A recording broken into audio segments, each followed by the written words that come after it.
Muitas são as verdades consideradas absolutas numa determinada época que acabam por ser destronadas por outras com o passar dos tempos. E assim vai vivendo e evoluindo o ser humano, mergulhado numa complexidade admirável. Não sabemos o que somos, nem por que razão aqui estamos. Ainda assim, continuamos o nosso caminho. Cada um de nós terá a sua história, e se por um lado muitos irão ser esquecidos, de outros a memória encarregar-se-á de os tornar imortais. Ricardo do Espírito Santo Silva é um excelente exemplo para este último caso. Nasceu em Lisboa em 1900. A sua profissão dividiu-se entre banqueiro e empresário. Foi mecenas das artes e das letras e um apaixonado colecionador de arte. Por essa mesma razão, os seus contemporâneos intitularam-no de Príncipe da Renascença. Detentor de uma extraordinária sensibilidade artística, foi adquirindo peças que, do seu ponto de vista, considerava únicas. Dava prioridade a obras portuguesas e mantinha-se próximo do circuito dos antiquários, colecionadores, leiloeiras portuguesas e internacionais. O Museu de Artes Decorativas Portuguesas nasceu da vontade deste colecionador doar parte da sua coleção ao Estado português. Em 1947, Ricardo do Espírito Santo Silva compra o velho Palácio Azurara, iniciando uma vasta campanha de obras de restauro que restituiu ao edifício a sua fisionomia de casa aristocrática. Mas vamos saber um pouco mais acerca da história deste edifício. A data de construção do palácio é desconhecida, contudo, tudo aponta para uma tipologia do século XVII. Sabe-se que a torre da fachada norte faz agora parte dele e que é uma de duas existentes antes da sua edificação e que pertenciam à Cerca Moura. A outra que ladeava a norte a Porta do Sol terá desaparecido, tal como uma vasta extensão de muralha que o separa do edifício contíguo a norte.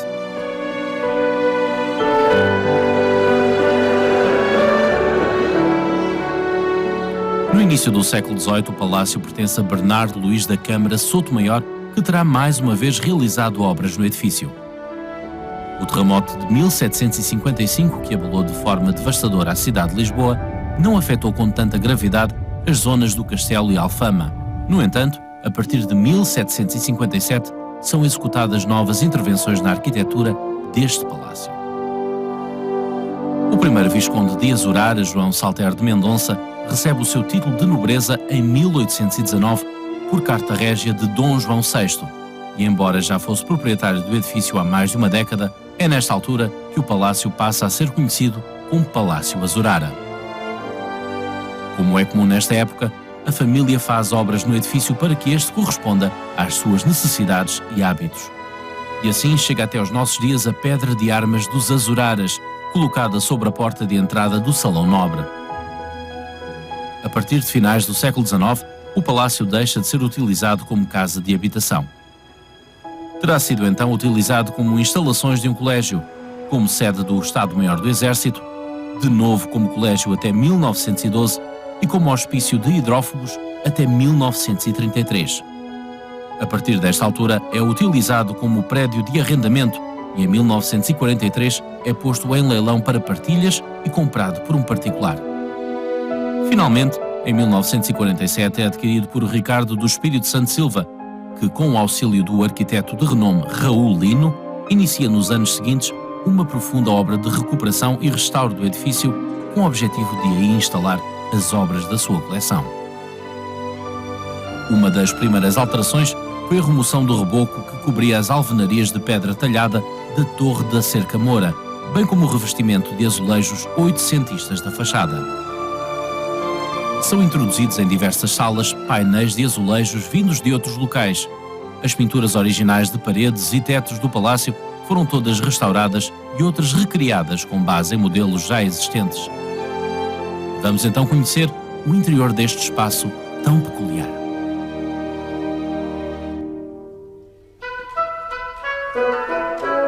A entrada do palácio, de planta retangular, é coberta por um teto em madeira, ornamentado com pinturas de Antero Basilisa, executadas por artistas formados nas oficinas da Fundação Ricardo do Espírito Santo Silva.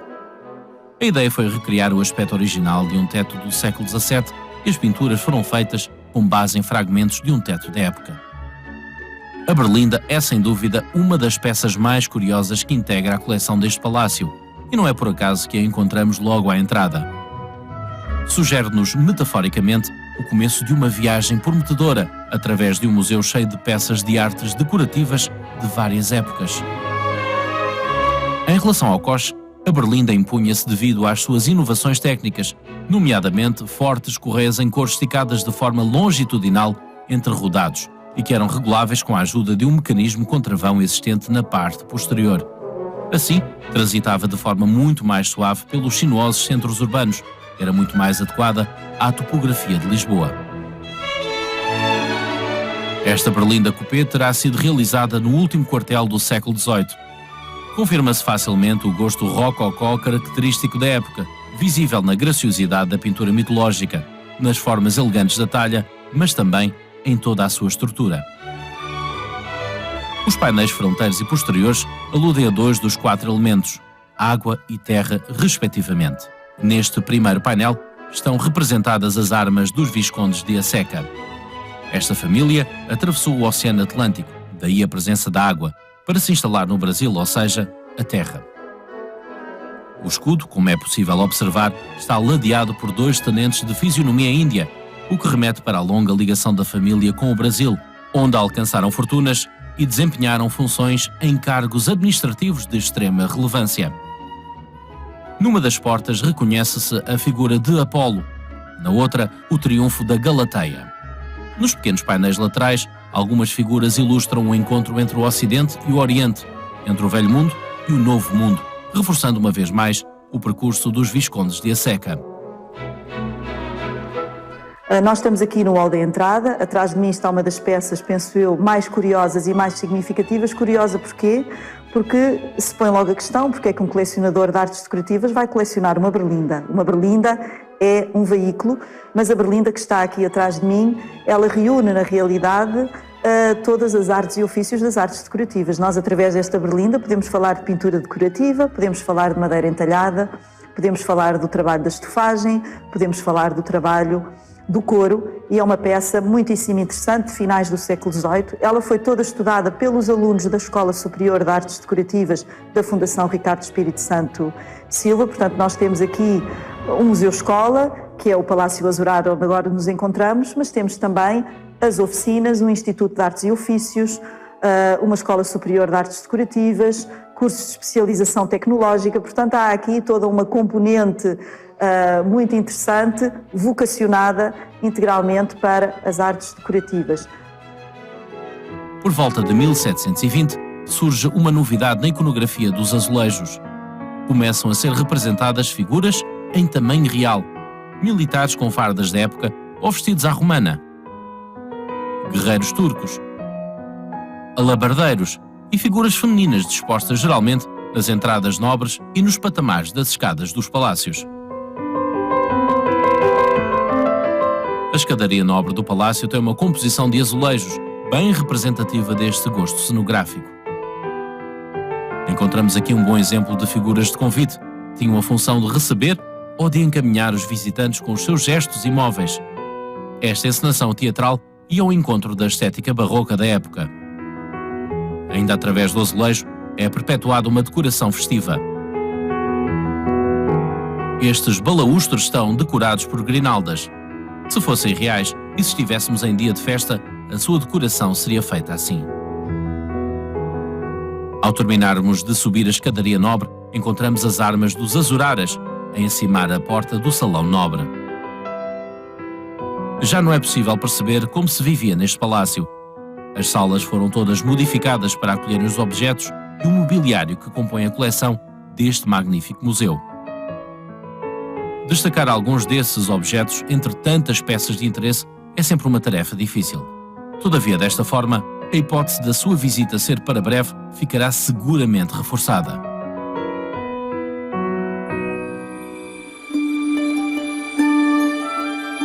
Considerada uma das mais antigas subsistentes da série à maneira de Portugal e da Índia, esta tapeçaria foi tecida no início do século XVI, cerca de 1510, em Tournai, atual Bélgica.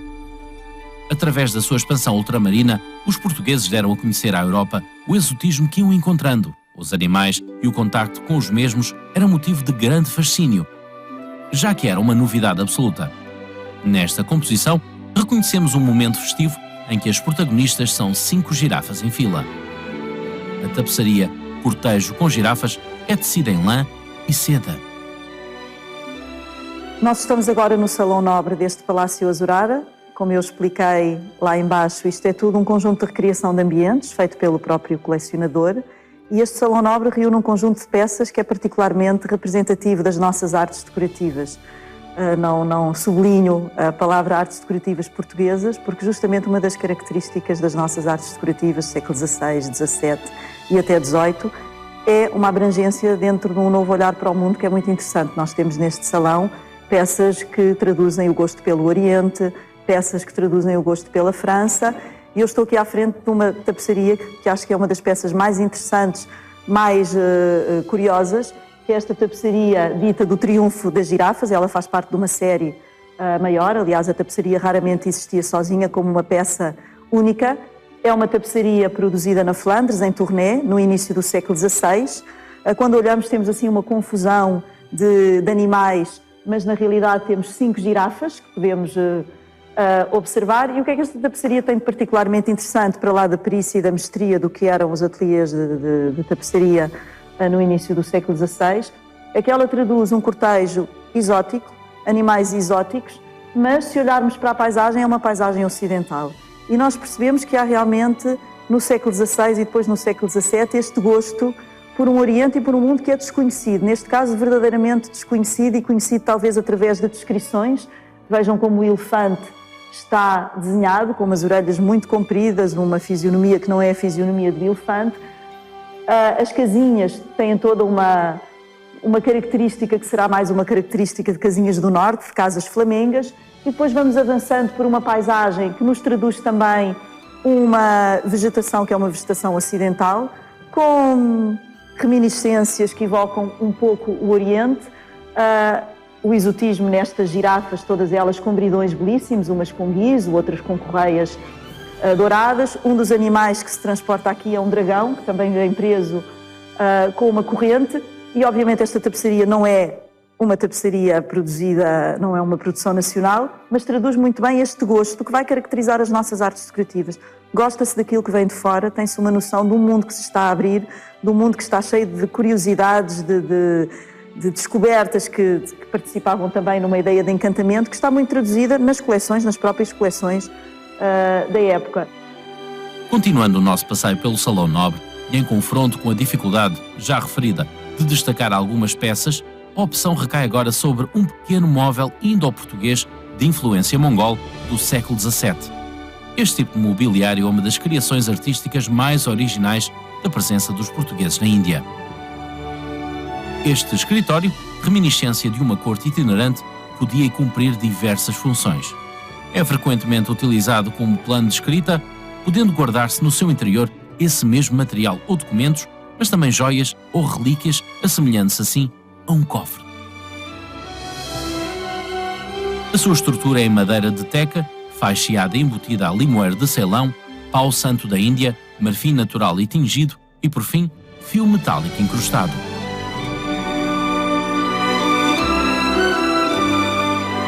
No interior, tem 8 gavetas aparentes, na realidade são apenas 6, com a mesma decoração delicada, inspirada na natureza, com figuras humanas, flores, pássaros, veados e elefantes.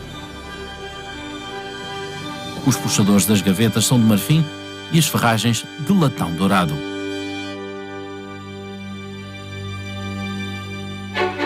Vamos agora descobrir mais um dos tesouros da coleção do Museu de Artes Decorativas Portuguesas, um estojo de viagem do primeiro quartel do século XVII.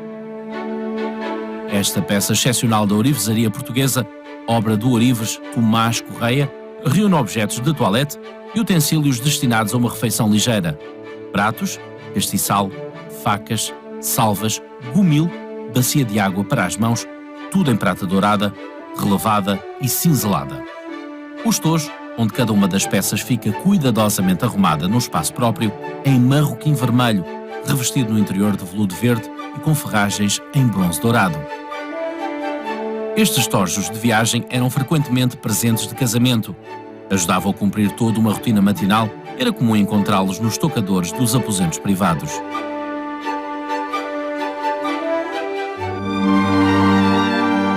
Passando agora para a sala cadaval, temos um par de telizes em veludo verde escuro com aplicações em prata repuxada de estrelas e troféus militares.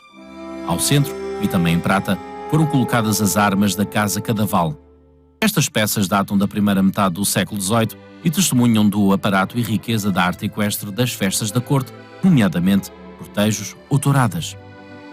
O teliz, frequentemente decorado com as armas das casas nobres, era utilizado para cobrir a sela e o dorso do cavalo.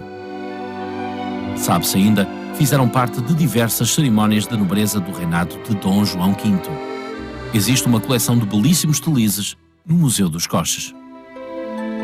Como é comum acontecer ainda nos nossos dias, as salas ou espaços podem ser batizados de acordo com alguma característica inerente aos mesmos. A existência de duas vitrinas encastradas numa das paredes, de onde se encontra exposta a maioria dos elementos que constituem a coleção de faianças do museu, dá nome à Sala das Vitrinas. Mas sem dúvida que o que não se poderia deixar de destacar nesta sala é um trabalho têxtil oriental do século XVII, provavelmente chinês, bordado com uma profusão de animais e motivos vegetalistas. É um pano de linho bordado a sedas policromas e fio laminado de papel dourado. O horror ao vazio traduz-se numa composição complexa, extremamente rica e preenchida, na qual se conjugam e entrelaçam todo o tipo de exemplares da fauna e flora, oferecendo ao espectador um jogo de descoberta sem fim. Estes panos de aparato, bordados com uma mestria inegável, tinham a função de alcatifa de estrado e eram utilizados apenas em dias festivos.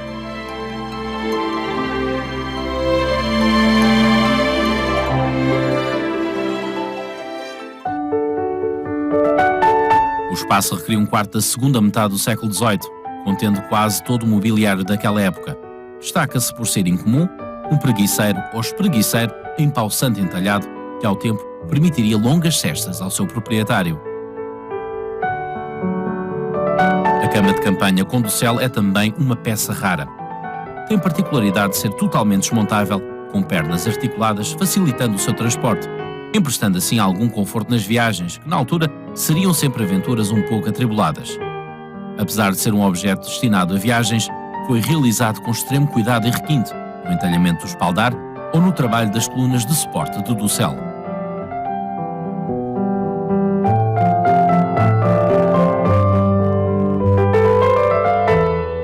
O grande crucifixo sublinha um ambiente piedoso.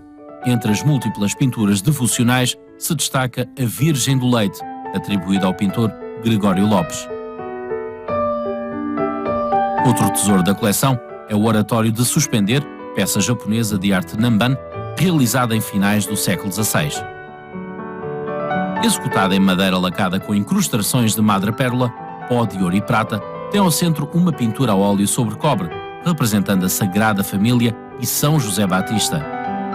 No frontão arredondado, vê-se a insígnia dos jesuítas, IHS, que relembra a utilização missionária deste pequeno retábulo itinerante. A decoração minuciosa de pássaros, flores, frutos e motivos geométricos revela a mestria paciente dos artistas orientais.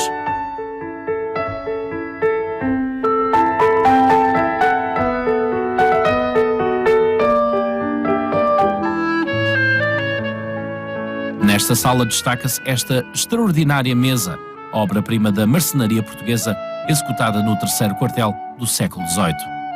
É uma mesa com várias funções que vão da mesa de jogo de xadrez, damas, gamão ou cartas, a tocador, mesa de chá ou simples consola de apoio. De elevada dificuldade técnica e esmerada concepção artística, é executada em madeiras preciosas, pau santo, pau rosa e pau cetim, marfim, veludo e prata nas dobradiças. Esta mesa revela a elegância do seu estilo pelo equilíbrio das suas linhas e pela excelência da talha, sendo por isso reconhecida como um dos mais notáveis móveis portugueses.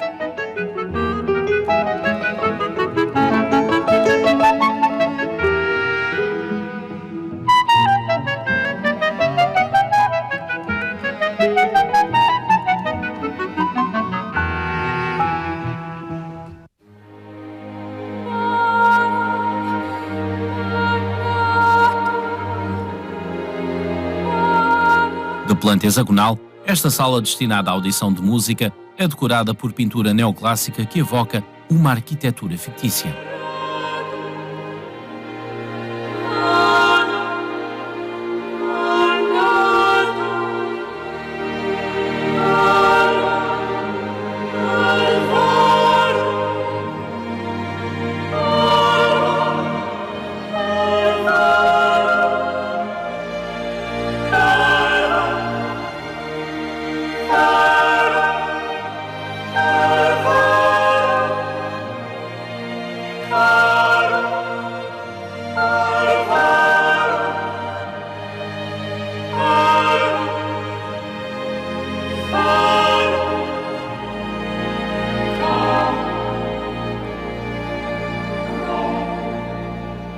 Esta sala evoca a harmonia decorativa da época, o diálogo entre os painéis de azulejo de delicadas chinoiseries e a pintura decorativa de gosto neoclássico.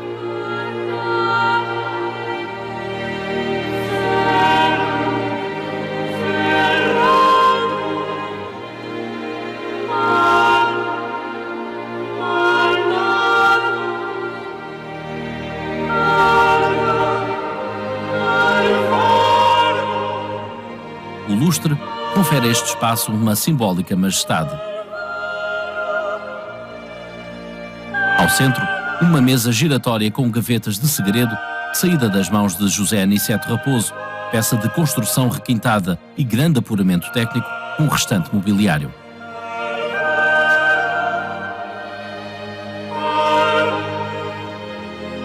A luz natural é ampliada pelos espelhos dos termós, dando assim profundidade ao espaço.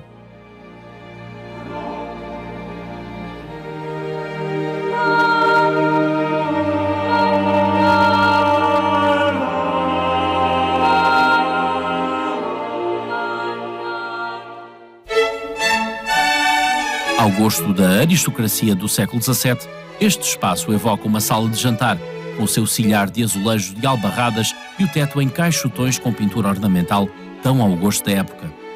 Também desse tempo passado é o mobiliário como a arca, o armário copeiro com pintura acharoada, vermelho e ouro e a mesa de jantar, bem como as tão portuguesas cadeiras de sola, com os paldares de couro lavrado com diversos motivos decorativos.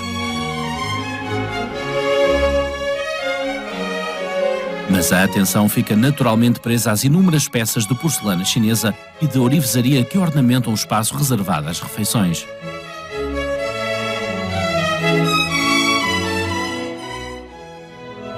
Este museu tem várias peças, tem uma coleção muito vasta de peças de artes decorativas. Algumas são aquelas mais emblemáticas de que se fala sempre, que aparecem, e depois há aquelas peças que são muito interessantes, mas são aquelas peças mais... que ficam um bocadinho mais recatadas, digamos. E uma dessas peças, que pessoalmente eu gosto particularmente, é esta maquineta.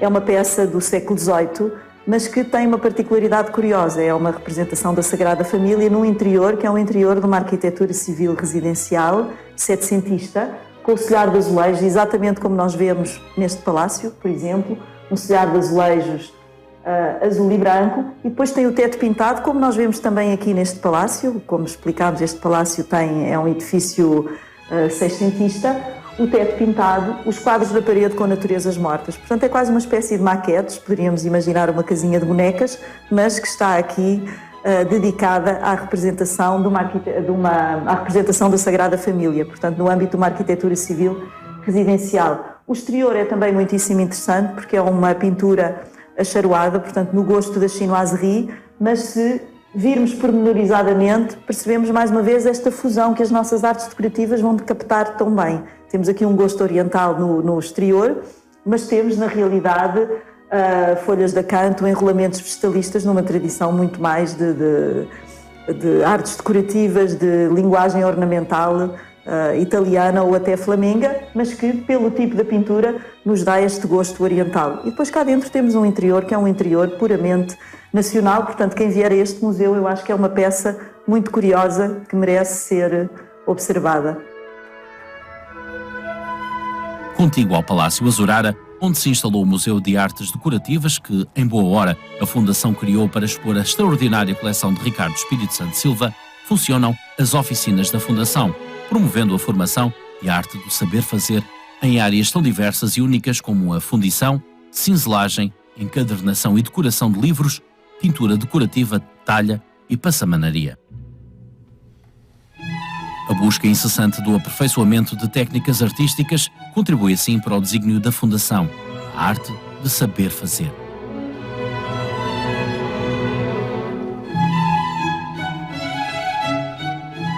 No seu conjunto, o Palácio Azurara devolve-nos à lembrança antigas gentes e traças de um modo de viver mais lento e compassado, qual valsa onde o tempo é marcado pelo nascer e pôr do sol. Olhai, senhores, esta Lisboa de outras eras.